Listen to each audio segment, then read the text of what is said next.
India news Madhya Pradesh Chhattisgarh में आप सभी का बहुत स्वागत है। आपके साथ मैं हूं दीपिका नेगी। चलिए सुपरफास्ट अंदाज में खबरों का रुख करते हैं। पीएम मोदी ने देश को मन की बात में संबोधित करते हुए कहा कि कोरोना से लड़ाई जारी है। कोरोना की दूसरी लहर ने देश को झकझोर के रख दिया है।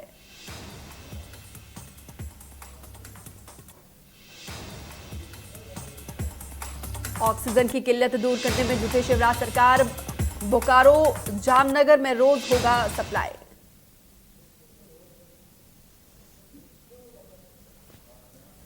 रायसेन के भोजपुर से विधायक और पूर्व मंत्री सुरेंद्र पटवा ने मंडीदीप में विधानसभा क्षेत्र में अधिकारियों और पत्रकारों के साथ कोविड-19 को लेकर बैठक की।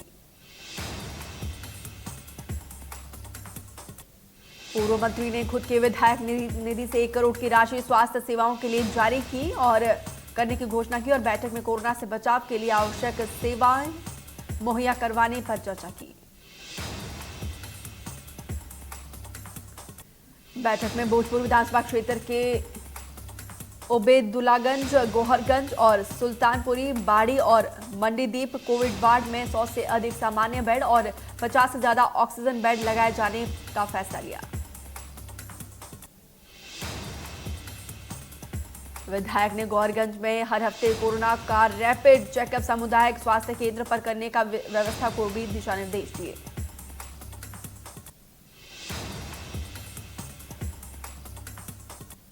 भोपाल में कोविड मरीजों के लिए आइसोलेशन कोच की व्यवस्था की गई। रेलवे स्टेशन के प्लेटफॉर्म नंबर 6 से 20 कोचेस में बनाए गए 320 आइसोलेशन बेड।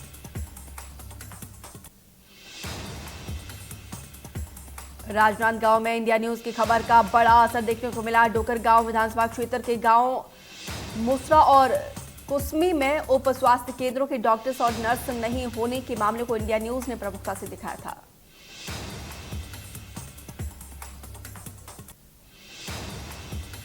दोनों गांवों के ग्रामीणों ने जल स्वास्थ्य सुविधाओं में सुधार नहीं होने पर दोनों उप स्वास्थ्य केंद्र पर ताला लगाने की प्रशासन को चेतावनी दी। प्रशासन ने मामले में संज्ञान लिया।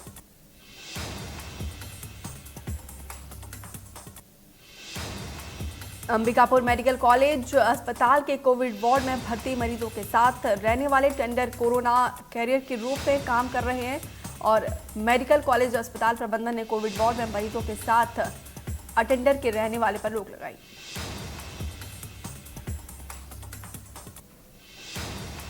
मेडिकल कॉलेज अस्पताल प्रबंधन के सामने ये बड़ी समस्या है। जो संक्रमित मरीज अपना ख्याल खुद नहीं रख पा रहे हैं, उनकी देखरेख आखिर कैसे होगी। ऐसे में मेडिकल कॉलेज अस्पताल प्रबंधन ने जिला प्रशासन से गुहार लगाई है।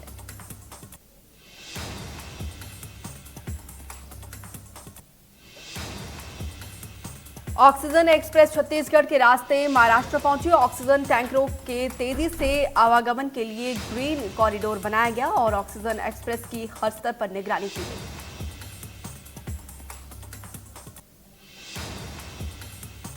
रेलवे ने ऑक्सीजन एक्सप्रेस महाराष्ट्र के कंबिवली और नागपुर, गोदिया और डोंगरगढ़, राजनांदगांव, दुर्ग, बेलाडी, रायपुर से होते हुए विशाखापट्टनम तक और वापसी इसी रास्ते से नासिक तक पहली ऑक्सीजन एक्सप्रेस वे सफलतापूर्वक चलाई।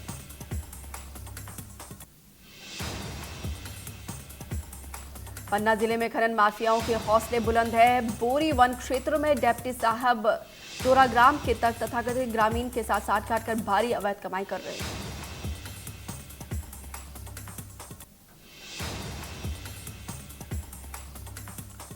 मुरैना में रेत माफियाओं का खौफ बढ़ता जा रहा है। माफियाओं ने राष्ट्रीय राजमार्ग पर दिन दिहाड़े महिला वन अधिकारी पर गोली चला दी। शासकीय वाहन को टक्कर मारकर क्षतिग्रस्त कर दिया।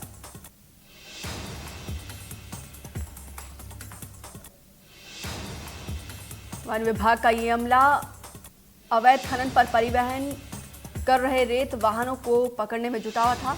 अधीक्षक की अगुवाई में वन विभाग के अमले ने अवैध रेत परिवहन पर कर रहे वाहनों को रोकने की कोशिश की।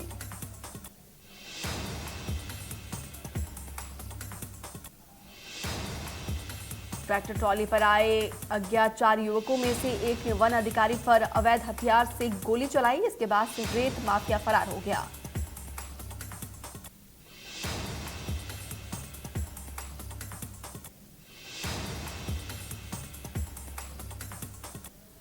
हरदा के जिला अस्पताल में कोविड मरीज परिजन द्वारा डॉक्टर ने अभद्रता का मामला सामने आया है, जिसके बाद से डॉक्टर ने काम नहीं करने पर धमकी दी और हड़ताल पर जाने की चेतावनी दी। अस्पताल में ऑक्सीजन की कमी पर परिजनों ने हंगामा किया। परिजनों का आरोप है कि जिला अस्पताल डॉक्टर मरीजों की देखने के लिए नहीं आ रहे।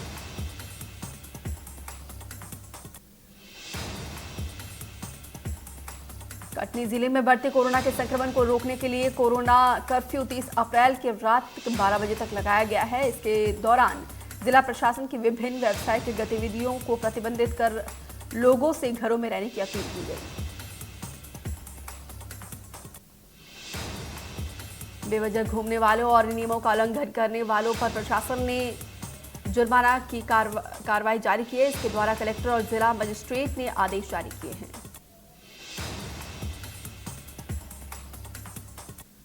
मरवाई क्षेत्र के युवा कोरोना वॉरियर के रूप में सामने आ रहे हैं। ये पहल कोरोना पेंड्रा मरवाही और जिला अधीक्षक के निर्देश पर शुरू हुई है। युवाओं की टीम अपने स्वेच्छा से कोरोना संक्रमण में सहयोग के लिए सामने आई है।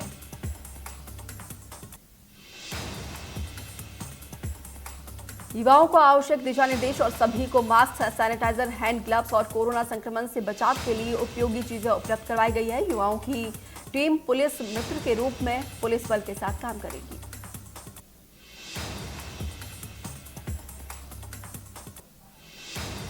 बैतूल के रहने वाले 104 साल के स्वतंत्रता संग्राम सेनानी ने कोरोना को मात देकर समाज और देश दुनिया में एक नई मिसाल पेश की है। बैतूल में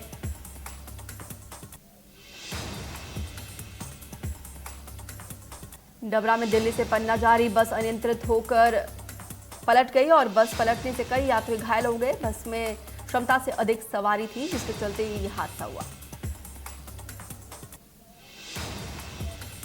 पुलिस ने मौके पर पहुंचकर सभी घायलों को इलाज के लिए भेज दिया है और इलाज के बाद सवारियों को सुरक्षित पन्ना रवाना कर दिया गया।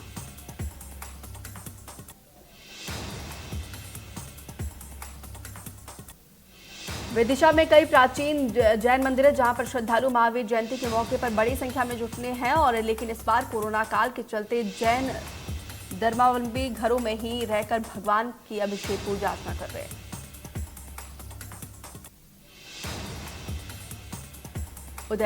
उदयगिरी की गुफा में भगवान पार्श्वनाथ की प्राचीन प्रतिमा मौजूद है। कई पवित्र धाम है जिसके प्रति जैन धर्म के लोगों की गहरी आस्था है और उनके जीवन में इसका काफी महत्व है। वहीं इस बार लॉकडाउन के चलते मंदिरों में श्रद्धालुओं की तादाद कम हो गई है।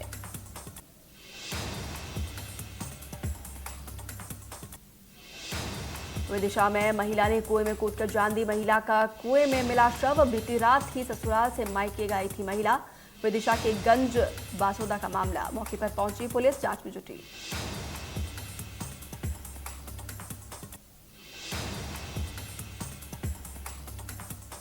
भारत बायोटेक ने भारत सरकार के निर्देशों के मुताबिक कोवैक्सीन डोज की कीमतों की घोषणा कर दी। राज्य सरकार के लिए प्रति डोज 600 रुपए और निजी अस्पतालों के लिए 1200 रुपए प्रति डोज दिया जाएगा।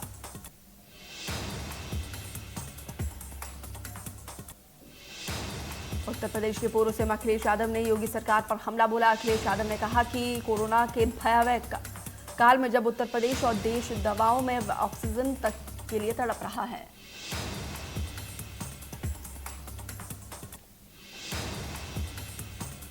उत्तर प्रदेश की राजधानी लखनऊ के मोहनलालगंज से सांसद कौशल किशोर के बड़े भाई महावीर प्रसाद का निधन हो गया। कोरोना वायरस संक्रमण के बाद उन्हें केजीएमयू के कोविड अस्पताल में भर्ती कराया गया था।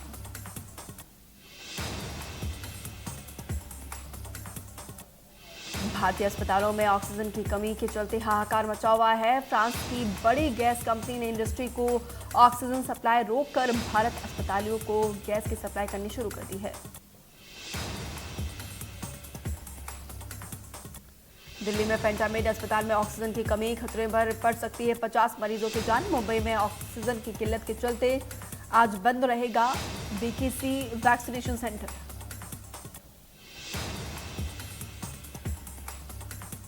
मध्य प्रदेश और छत्तीसगढ़ में कोरोना बेकाबू। एमपी में 24 घंटे में मिले 12,000 से ज्यादा नए संक्रमित, 104 मरीजों की मौत। छत्तीसगढ़ में 24 घंटे में आए 16,000 से ज्यादा नए केसेस, 203 मरीजों की मौत। ग्वालियर में 24 घंटे में 1220 कोरोना पॉजिटिव मिले तो वहीं 12 मरीजों की मौत हुई। 1053 मरीज ने कोरोना को मात दी। पेंड्रा में 286 नए केसेस सामने आए हैं। अब तक 4552 मरीजों की हो चुकी है पहचान। जिले में एक्टिव मामलों की संख्या 2182 और 2332 मरीजों ने कोरोना को मात दी। कोरबा में 973 नए मरीजों की पुष्टि हुई है। संक्रमितों में 554 पुरुष और 419 महिलाएं शामिल।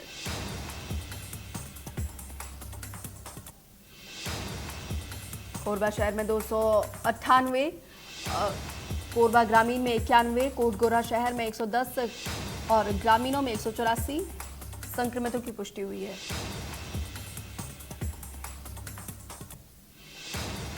बस्तर संभाग में हॉटस्पॉट बन रहा है कांकेर जिला। 619 नए पॉजिटिव केसेस सामने आए हैं और एक्टिव मामलों की संख्या 3446। पन्ना जिले में कोरोना का कहर जारी है। लॉकडाउन के 17 दिन के बाद भी नहीं सुधरे हालात। 72 घंटे में मिले 393 नए केसेस। 715 संक्रमित मरीज अपने स्वस्थ होकर घर लौटे हैं। मुरैना में 203 संक्रमित मिले। मरीजों की कुल संख्या 5530। जिले में अब तक 1501 एक्टिव केसेस। बांसकुंड जिले में मिले 384 नए केसेस और बांसकुंड में 129, बागबाहरा में 76, पिथौरा में 60, बसना में 50 और अब तक कुल केसेस की संख्या 19,506। राजनांदगांव में कोरोना का कोराम लगातार जारी। जिले में 962 नए केसेस मिले। नगर निगम क्षेत्र में 204 नए मरीजों की पुष्टि हुई है।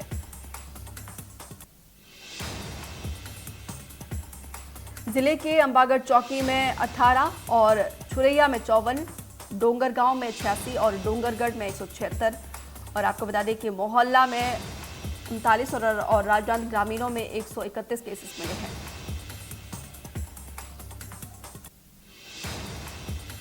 बलौदा बाजार में कोरोना के 682 नए केसेस मिले हैं। मरीजों की पुष्टि हुई है और संक्रमण में 4 व्यक्तियों की मौत हुई है। हरियाणा में 24 घंटे में 10,491 नए केसेस मिले। 5,104 रिकवरी और 60 मरीजों की मौत।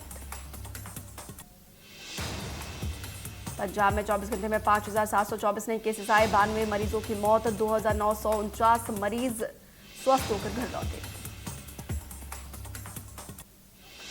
उत्तराखंड में 5,084 नए केसेस आए। 1,486 लोग डिस्चार्ज हुए। 81 मरीजों की मौत हुई। महाराष्ट्र में 24 घंटे में 67,160 नए केसेस आए। 63,818 डिस्चार्ज हुए और 676 मरीजों की मौत हुई। मुंबई में 24 घंटे में 5,888 नए केसेस आए। 71 मरीजों की मौत। 8,549 रिकवरी रिपोर्ट दर्ज की गई। महाराष्ट्र के नागपुर में 24 घंटे में 7,999 नए केसेस सामने आए। 6,264 रिकवरी और 82 मौत की पुष्टि हुई। गोवा में 24 घंटे में 1,540 नए केसेस आए। 485 लोग डिस्चार्ज हुए। 17 मरीजों की मौत हुई है। बिहार में 24 घंटे में 12,359 नए केसेस सामने आए हैं। एक्टिव मामलों की संख्या 81,960 के पार। वहीं गुजरात में 24 घंटे में 14,097 नए मामले सामने आए हैं। 6,400 से ज्यादा डिस्चार्ज हुई है। राजस्थान में 24 घंटे में 15,555 नए केसेस सामने आए। 4,959 लोग डिस्चार्ज हुए। 74 मरीजों की मौत हुई है। तमिलनाडु में 24 घंटे में 14,842 नए केसेस सामने आए हैं। 9,142 रिकवरी और 80 मरीजों की मौत हुई है।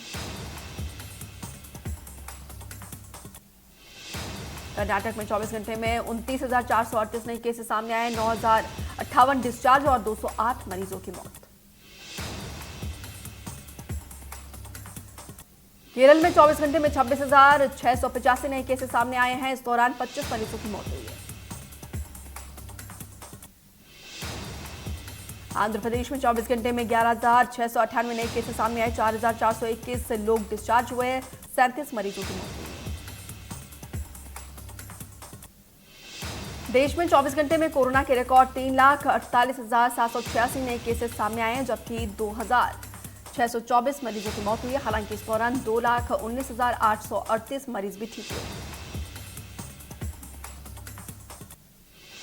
राजधानी दिल्ली में कोरोना संक्रमण की रफ्तार तेजी से बढ़ती जा रही है। राजधानी दिल्ली में शनिवार को बीते 24 घंटे में कोरोना के 24,103 नए मामले सामने आए हैं। दिल्ली में पॉजिटिविटी रेट भी बढ़कर 332.27% हो गया है।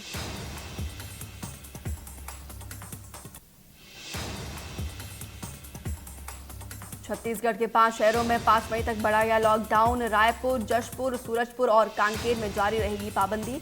सभी कलेक्टर्स को व्यवस्था जारी रखने के निर्देश दिए। पेंड्रा में बढ़ते कोरोना संक्रमण के चलते बढ़ाया गया लॉकडाउन। 6 मई तक जिले की सीमाएं रहेंगी बंद। संपूर्ण पेंड्रा मरवाई जिला कलेक्टर जोन घोषित। दुर्ग जिले में 6 मई सुबह 6 बजे तक बढ़ा लॉकडाउन। पहले 19 से 26 अप्रैल तक लगाया गया था लॉकडाउन। मंदसौर जिले में 3 मई तक बढ़ाया गया कोरोना कर्फ्यू। कलेक्टर ने जारी किया आदेश। पहले 26 अप्रैल तक थी लॉकडाउन की अवधि।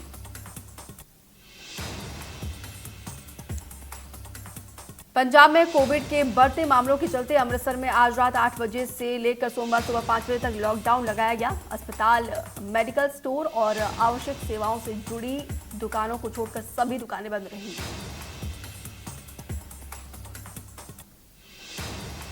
उत्तर प्रदेश में कोरोना के बढ़ते मामलों की वजह से लगाए गए वीकेंड लॉकडाउन में सड़कें सुनसान और दुकानें बंद दिखी। लोग जरूरी सामान के लिए भी घर से बाहर निकले।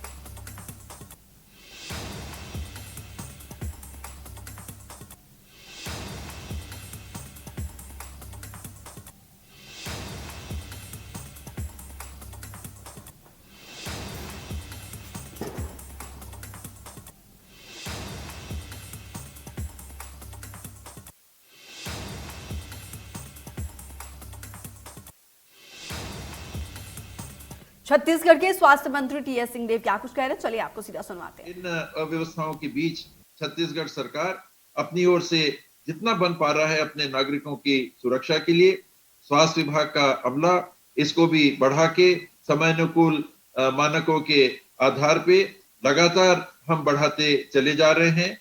और विश्वास है हमको कि कोविड के इस दौर को हम पार करेंगे और प्रयास यही रहेगा कि कम से कम नागरिकों के जीवन की हानि हो सके। धन्यवाद सर। मैं आग्रह करूंगा रघु शर्मा जी से। देखिए, पूरा देश कोरोना की दूसरी वेव का सामना कर रहा है। पहली वेव जब आई थी, ना तो राज्यों के पास हेल्थ इंफ्रास्ट्रक्चर था, ना टेस्टिंग कैपेसिटी थी, लेकिन फिर भी एक दिन में राजस्थान की जहां मैं बात करता हूं तो सर्वाधिक पॉजिटिव केसेस 3,200 के करीब आए और कंट्री में भी 97,000 98,000 आए। जो मृत्यु थी वो मैक्सिमम 20 थी,